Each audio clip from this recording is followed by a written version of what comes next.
এই ভিডিওটা তাদের জন্য যারা শহরে থাকে, ধান গাছ থেকে ছোট্ট ছোট্ট বীজ ছড়িয়ে কিভাবে ধান গাছ তৈরি করে আর সেই ধান গাছ পুঁতে কিভাবে গাছ থেকে ধান হয়, সেই প্রসেস তোমাদেরকে আজকে দেখাবো।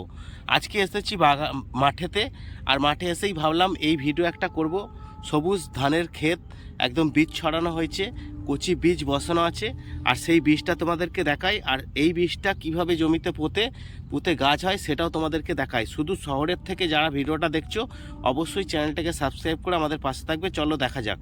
দেখো, এই হচ্ছে ধানের বীজ ছড়ানো আছে, আর ধান ছড়ানো আছে, আর এই ছোট্ট ছোট্ট চারা হয়েছে, দেখেছো কত চারা? দেখো এই যে পুরো সবুজ চারা।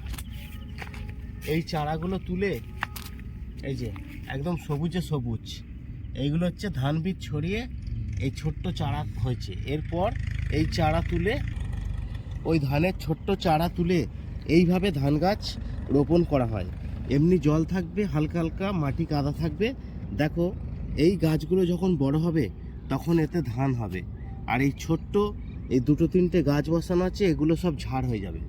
আর এই ভিডিও তোমাদের ভালো লাগলে অবশ্যই লাইক করবে, আর চ্যানেলে প্রথম হলে চ্যানেল সাবস্ক্রাইব করে আমাদের পাশে থাকবে। টাটা।